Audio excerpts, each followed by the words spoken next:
Hello, everybody. This is Fernando for the latest Godzilla Podcast. I'm going to give my final update on the Pacific Rim box office. I've now done 2 videos related to the results that Pacific Rim has had because, in my opinion, and I'm sure that y'all would agree on this, the success of this movie ties in because it's so similar to the world of monsters and kaijus to the Godzilla 2014 film. So it looks like we have a couple of weeks now since my last video, and the final numbers are coming in for Pacific Rim. On the US side, it looks like we have just about $100 million in a domestic gross, and on the international side, about another maybe $300 million. So total box office, it's going to creep up there, and it probably will reach it because it's only a couple million short of it, but total worldwide box office it's going to reach about $400 million. Again, not bad. When it comes to a film like this, the idea that it was going to be a success was a given, but how much of a success, that was the most important thing. And again, this affects the Godzilla 2014 film because they're so strongly tied together, the theme, that we want to make sure that a film like this is enjoyed and has some good box office numbers, so that'll ensure the studios that, hey, another film like Godzilla and others like it that we all love, this is going to be stuff that's going to keep on coming for coming years. So $400 million, what does this mean? Is there going to be a sequel to the film? I'm of the opinion that this film is actually right in that middle of yes or no, and the reason for it is we have a good example from a couple of years back. It's in that no man's land where, yes, it can have a sequel, but it's got to have some really great DVD, Blu-ray, and television sales in order for it to make sense. And the reason I mention that is, a couple years back, Superman Returns was released, and it actually had very comparable numbers. It made about $200 million here in the US, $200 million worldwide, so the total was just under $400 million.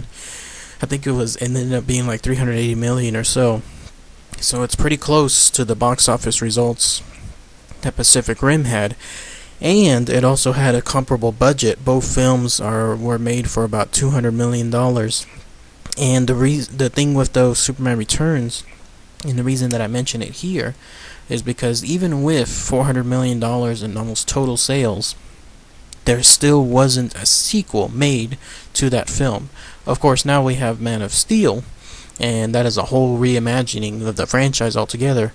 But the way Warner Brothers saw the initial returns on Superman Returns was that while this film made almost $400 million, it was just in that territory where if they invested in a sequel, then maybe those numbers won't be the same for the sequel. In fact, the laws of returns on movie franchises generally have sequels not doing as well as the originals. Yes, there are some outstanding differences out there, like the Spider-Man movies. Each sequel made more than the other. The Terminator films, each one, like the second one, made a lot more than the first one. The Batman movies, in some sense, some of the sequels made more than the first. But generally, when you look at franchises, traditionally the first film is the biggest one. People saw it. People that liked it continue to see it on the upcoming sequels. People that didn't like it didn't see it, and that's why the numbers tend to go down afterward. So Warner Brothers saw Superman Returns in that no man's land where, this movie did somewhat of a success, $400 million. They would have preferred about $500 million instead, $500 million. That would have guaranteed a sequel, because they know there would have been enough people, even if those that didn't like it, that would have not seen the second movie, there would have been enough at least to have seen the second movie to have a good return. But, of course, history proved that, sure enough, Warner Brothers did not push the button on a Superman Returns sequel. They just saw the rate of returns not being as much as they had hoped on anything involving a second film, and so they left it as that. That's where I feel Warner Brothers is going to have the same sentiment for this film, because here you have a situation where it hasn't even broke even. I mean, yes, if you take the budget of 190 million and the box office of nearly 400 million, one thinks, oh wow, what do you mean, it definitely broke even and then some.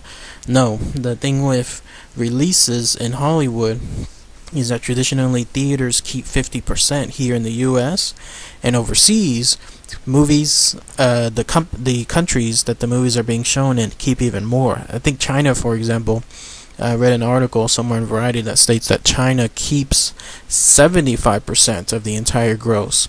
So that movie I heard was making almost 100 million in China. Warner Brothers will probably only see about 25 million of it. So that's why, again, even with the success it's having overseas, it may just not have enough numbers to warrant a sequel. And even with, let's say, a strong push on the DVD, the Blu-ray release, if it does really well, that may do it on there. The way I see that this film may or may not get a sequel actually ties into Godzilla 2014. If that movie comes out and it is a huge success, hundreds and hundreds of millions of dollars worldwide, at least $500 million or so, then Warner Brothers will know that there's still an audience for this, and they'll make sure then that Pacific Rim 2 does get released. So that's why I think the only news that we're going to hear on a Pacific Rim sequel is probably going to be waiting until the Godzilla release a year from now, or like half a year or so. So again, it's up to the success of Godzilla. Let's see how that goes. Anyways, that's again my latest box office report. So again, $400 million total for Pacific Rim, just in that territory where there may or may not be a sequel. All has to wait on Godzilla and the inevitable Blu-ray release of the film Pacific Rim on Blu-ray and DVD. Thanks so much, everybody. Take care. Bye.